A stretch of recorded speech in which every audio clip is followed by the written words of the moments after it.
दोस्तों, आप में से कितने लोगों को यू टॉरेंट याद है और आपने इसे आखिरी बार कब यूज किया था? पायरेटेड मूवीज हो, क्रैक्ड सॉफ्टवेयर्स हो, गेम्स हो या म्यूजिक, किसी भी चीज को फ्री में डाउनलोड करने के लिए यू टॉरेंट हम लोगों का फेवरेट प्लेस हुआ करता था। आप यकीन नहीं करेंगे, लेकिन आज से सिर्फ 3 साल पहले यू टॉरेंट मार्केट का ऑलमोस्ट 70% शेयर होल्ड करता था। और मजे की बात तो ये है कि जिस बिट टॉरेंट ने पूरे टॉरेंट सिस्टम को बनाया था, उसके पास मार्केट का सिर्फ 6.6% शेयर था। सही मायनों में देखें तो बिट टॉरेंट कभी भी यू टॉरेंट का मुकाबला कर ही नहीं पाया। अपने पीक टाइम पर यू टॉरेंट के 150 मिलियन यूजर्स हुआ करते थे और उसका मार्केट में कोई भी कंपटीशन था ही नहीं। पर आज कोई भी इसकी बात तक नहीं करता है।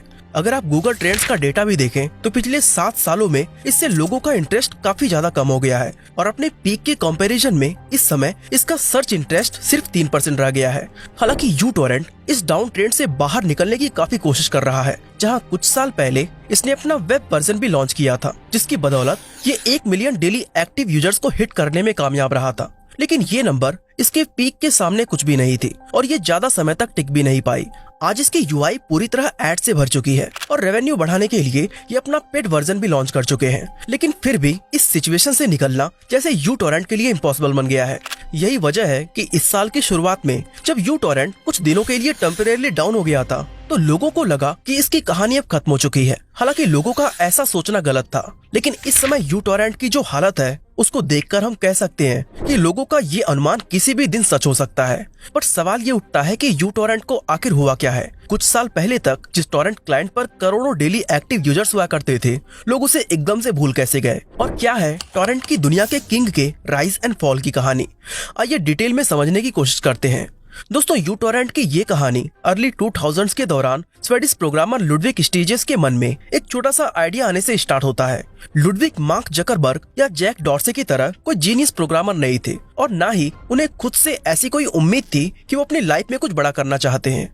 वो बस एक नॉर्मल से प्रोग्रामर थे जिन्हें प्रॉब्लम सॉल्व करना अच्छा लगता था और यू टॉरेंट को क्रिएट करना उनके इसी day to day problem solving routine का हिस्सा था। असल में लुडविग को शुरुआत से ही टॉरेंट में काफी इंटरेस्ट था और वो पर्सनली इसको काफी यूज करते थे।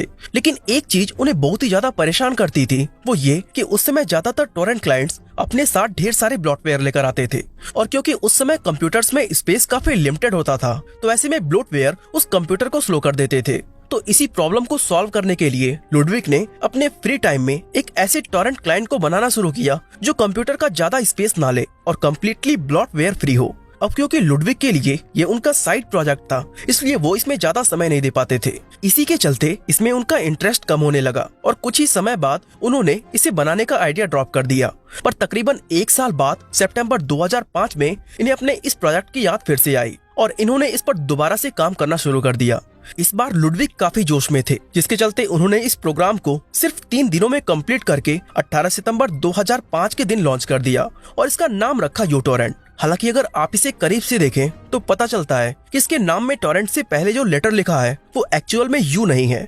असल में ये एक ग्रीक लेटर है जिसे म्यू पढ़ा जाता है। कंप्यूटर वर्ल्ड में म्यू का मतलब होता है माइक्रो, इसलिए कई देशों में इसे म्यू टॉरेंट और माइक्रो टॉरेंट भी कहा जाता है। वैसे हमारे देश में तो हमेशा इसे यू टॉरेंट ही कहा गया है और इनफैक्ट खुद लुडविग ने भी इसका नाम यू टॉरेंट ही रखा था। उन्होंने सिर्फ एक यूनिक स्टाइल के लिए यू की जगह म्यू का यूज किया था, जबकि उन्हें खुद भी ये नहीं पता था कि इस लेटर को म्यू कहा जाता है। खैर, यू टॉरेंट लॉन्च हुआ और कुछ ही महीनों में इसके यूजर्स के नंबर लाखों को क्रॉस कर गई। लुडविग इसमें नए नए फीचर्स ऐड कर रहे थे और इसके डाउनलोड्स की गिनती बढ़ती ही जा रही थी। फॉर एग्जाम्पल, यू टॉरेंट वो पहला टॉरेंट क्लाइंट था जिसमें DHT सपोर्ट और बिट टॉरेंट इंक्रिप्शन को इम्प्लीमेंट किया गया था। उस समय के हिसाब से ये फीचर्स कमाल के थे, मगर यू टॉरेंट की पॉपुलैरिटी और इसके यूजर्स के बढ़ने की असली वजह इसका लाइट वेट डिजाइन था। जैसा कि हमने बताया कि उस समय ज्यादातर टॉरेंट क्लाइंट्स इतने हैवी हुआ करते थे कि उनसे सिस्टम हैंग हो जाता था। ऐसे में यू टॉरेंट ने न सिर्फ नॉर्मल यूजर्स को अपनी तरफ अट्रैक्ट किया, बल्कि इसने डैनियल एक का ध्यान भी अपनी तरफ खींचा।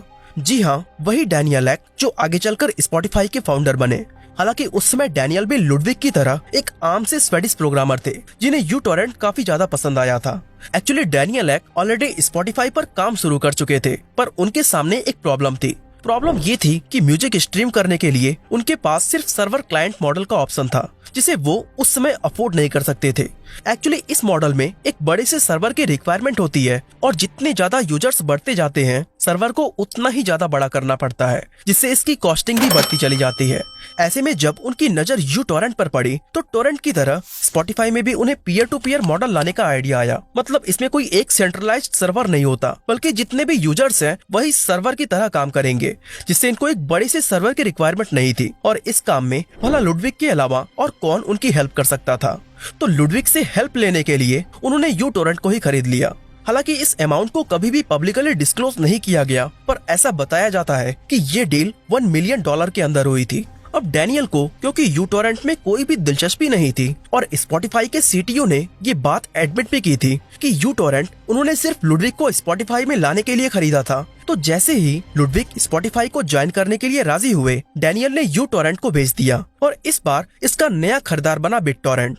इस डील के होते ही यूटोरेंट में लुडविग के इन्वॉल्वमेंट का एंड हो गया। वैसे उनके लिए ये डिसीजन उस समय काफी ज्यादा फायदेमंद रहा, क्योंकि जब स्पॉटिफाई अपना आईपीओ लेकर आया तो उससे लुडविग को $100 मिलियन का पे आउट रिसीव हुआ था। यूटोरेंट को संभालने के लिए अब भले ही लुडविग मौजूद नहीं थे, लेकिन इसकी जिम्मेदारी एक ऐसे बंदे पर आ गई थी जिसे इस फील्ड में लुडविग से कहीं ज्यादा एक्सपीरियंस था। और इस व्यक्ति का नाम था ब्रैम कोहेन। जो लोग नहीं जानते उन्हें हम बता दें कि ब्रैम ही वो इंसान है जिन्होंने पूरे टोरेंट सिस्टम को इन्वेंट किया था। उन्होंने ही अपने इस पहले peer to peer file sharing program को बिटटोरेंट का नाम दिया, जिसकी वजह से इस पूरे सिस्टम को शॉर्ट में हम लोग टोरेंट कहकर बुलाते हैं। एक टोरेंट क्लाइंट के रूप में बिटटोरेंट लाजवाब तो था, लेकिन यूटोरेंट की बात ही अलग थी। ये दूसरे टोरेंट क्लाइंट से कहीं ज्यादा फास्ट और कहीं ज्यादा एफिशिएंट था। इसकी यूआई सबसे ज्यादा अच्छी थी, जिसके चलते ये बहुत ही तेजी से पॉपुलर हो रहा था। अब मौके का फायदा उठाने के लिए ब्रैम वेंचर कैपिटल फंडिंग की मदद से इसे बड़े पैमाने पर लॉन्च करना चाहते थे, लेकिन ये इतना आसान नहीं था, क्योंकि टोरेंट का नाम शुरुआत से ही पायरेसी के साथ जुड़ा हुआ था। ऐसे में फंडिंग का मिलना बहुत ही ज्यादा मुश्किल था। हालांकि ब्रैम ने टोरेंट का इन्वेंशन पायरेसी के लिए नहीं किया था, वो बस एक ऐसा फाइल शेयरिंग या फाइल डाउनलोडिंग सिस्टम बनाना चाहते थे जिसे हर कोई यूज कर सके। अब ब्रैम अगर यूटोरेंट को लीगली एक बड़े लेवल पर ले जाना चाहते थे तो उनका खुद का पायरेसी के खिलाफ खड़ा होना जरूरी था। और इसी चीज को साबित करने के लिए साल 2005 के अंत में उन्होंने MPAA यानी motion picture association of America के साथ एक डील साइन कर ली। इस डील के अकॉर्डिंग उन्होंने बिटटोरेंट सर्च इंजन से सारा कॉपीराइटेड मटेरियल को रिमूव कर दिया। उनका ऐसा करना भले ही कंपनी के लिए एक अच्छा मूव था, लेकिन इससे टोरेंटिंग कम्युनिटी काफी ज्यादा नाराज हुई, क्योंकि लोग बिटटोरेंट को मेनली कॉपीराइटेड कंटेंट डाउनलोड करने के लिए ही यूज करते थे। इसके अलावा यूटोरेंट को खरीदने का मूव भी टोरेंटिंग कम्युनिटी को बिल्कुल भी पसंद नहीं आया, क्योंकि वो टोरेंट वर्ल्ड को एक डिसेंट्रलाइज्ड नेटवर्क के रूप में देखना चाहते थे। जबकि ब्रैम का यूटोरेंट को खरीदना उन्हें इस इंडस्ट्री में एक ही इंसान की मोनोपोली क्रिएट होने के जैसा लग रहा था।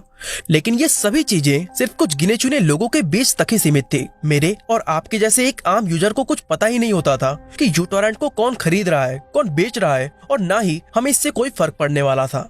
रही बात कॉपीराइटेड कंटेंट को रिमूव करने की, तो उससे भी कोई खास फर्क नहीं पड़ा, क्योंकि ब्रैम ने सिर्फ ऑफिशियल बिटटोरेंट सर्च इंजन से ही इस कंटेंट को रिमूव किया था। ऐसे में यूजर्स को कंटेंट का एक्सेस दिलाने के लिए कई सारी नई वेबसाइट्स जैसे कि पायरेट बे और किकैश टोरेंट वगैरह स्टार्ट हो गयी।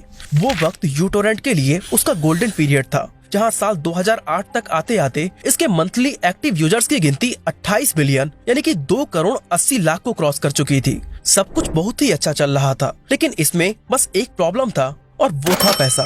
अभी तक यूटोरेंट सिर्फ इन्वेस्टर्स के पैसे पर चल रहा था, यानी डेवलपर्स इसे मोनेटाइज करने का कोई तरीका नहीं खोज पाए थे। डेवलपर्स के लिए परेशानी ये नहीं थी कि उन्हें यूटोरेंट को मोनेटाइज करना नहीं आता था, बल्कि दिक्कत ये थी कि अगर यूजर्स को मोनेटाइजेशन अच्छा नहीं लगा तो वो यूटोरेंट को छोड़ देंगे और इसकी जगह मार्केट में दूसरे टोरेंट क्लाइंट्स आ जाएंगे। यही सोचकर कंपनी ने सेफ साइड चलते हुए स्टार्टिंग में मोनेटाइजेशन को बहुत ही लिमिटेड रखा। उन्होंने इंस्टॉलेशन के दौरान यूजर्स को third party tool bar add करने का ऑप्शन दिया और साथ ही अपने मेन पेज पर गूगल पावर्ड टोरेंट सर्च को इंटीग्रेट किया। इन छोटी छोटी चीजों से यूजर्स का एक्सपीरियंस भी खराब नहीं हुआ और कंपनी के खाते में हर साल 15 से 20 मिलियन डॉलर्स का एक अच्छा खासा रेवेन्यू आना शुरू हो गया। लेकिन फंडिंग के बिना इतने बड़े यूजर बेस को सिर्फ इस रेवेन्यू के दम पर हैंडल करना इम्पॉसिबल था, क्योंकि 2008 के फाइनेंशियल क्राइसिस की वजह से इन्वेस्टर्स मिलना भी बहुत ही मुश्किल हो गया था। इस तरह मजबूरी में यूटोरेंट की पेरेंट कंपनी बिटटोरेंट को सरवाइव करने के लिए अपने लगभग आधे एम्प्लॉइज को निकालना पड़ा और साथ ही उन्होंने अपने कुछ साइड बिजनेसेस को भी शट डाउन कर दिया। कंपनी की हालत बहुत ही ज्यादा खराब थी, लेकिन फिर भी किसी तरह इसने यूटोरेंट की पॉपुलैरिटी के दम पर इस मुश्किल फेज में सरवाइव कर लिया था। इसके बाद आने वाले कुछ ही सालों में यूटोरेंट के मंथली एक्टिव यूजर्स का काउंट 100 मिलियंस के नंबर को क्रॉस कर गया था। अब इतने बड़े यूजर बेस वाला प्लेटफॉर्म सिर्फ फंडिंग की परेशानी से तो बंद नहीं हो सकता था। तो ऐसे में इसे फिर से इन्वेस्टर्स की हेल्प मिलना स्टार्ट हो गई। लेकिन यूटोरेंट की ये ग्रोथ हमेशा ऐसी नहीं रही। जितना शानदार यूटोरेंट का ग्रोइंग फेज था, उतना ही खराब इसका फॉल भी था। पर सच्चाई ये है कि इसके फॉल के पीछे कंपनी का कोई भी फॉल्ट नहीं था। असल में पिछले एक दशक के अंदर लोगों का इंटरेस्ट टोरेंट से लगातार कम होता गया है और इसका सबसे बड़ा रीजन इंटरनेट का सस्ता व फास्ट होना और सस्ते ओटीटी प्लेटफॉर्म्स का लॉन्च होना है। पहले के टाइम में टोरेंट का यूज लोग करते ही इसलिए थे क्योंकि उनके पास कॉपीराइटेड कंटेंट कंज्यूम करने के लिए कोई सस्ता ऑप्शन अवेलेबल नहीं था। साथ ही इंटरनेट भी इतना फास्ट नहीं था कि कंटेंट को हाई क्वालिटी में ऑनलाइन एंजॉय किया जा सके। इसलिए लोग कंटेंट को पहले टोरेंट की हेल्प से डाउनलोड करते थे। यहाँ एक फन फैक्ट ये भी है कि स्पॉटिफाई, जो कुछ समय के लिए यूटोरेंट का ऑनर रहा था, आज टोरेंट पर म्यूजिक की पायरेसी खत्म करने में उसने बहुत बड़ा रोल प्ले किया है। यानी हम कह सकते हैं कि लुडविक ने स्पॉटिफाई को सक्सेसफुल बनाने के चक्कर में अपने खुद के ही इन्वेंशन का एंड कर डाला। वैसे स्पॉटिफाई तो बस इस लिस्ट का एक नाम है, जबकि ये सूची काफी लंबी है। फॉर एग्जाम्पल, अब लोगों को टीवी पर ऐड के साथ कंटेंट देखने के लिए केबल कनेक्शन की जरूरत नहीं है। लोग किसी भी सस्ते ओटीटी प्लेटफॉर्म का सब्सक्रिप्शन लेकर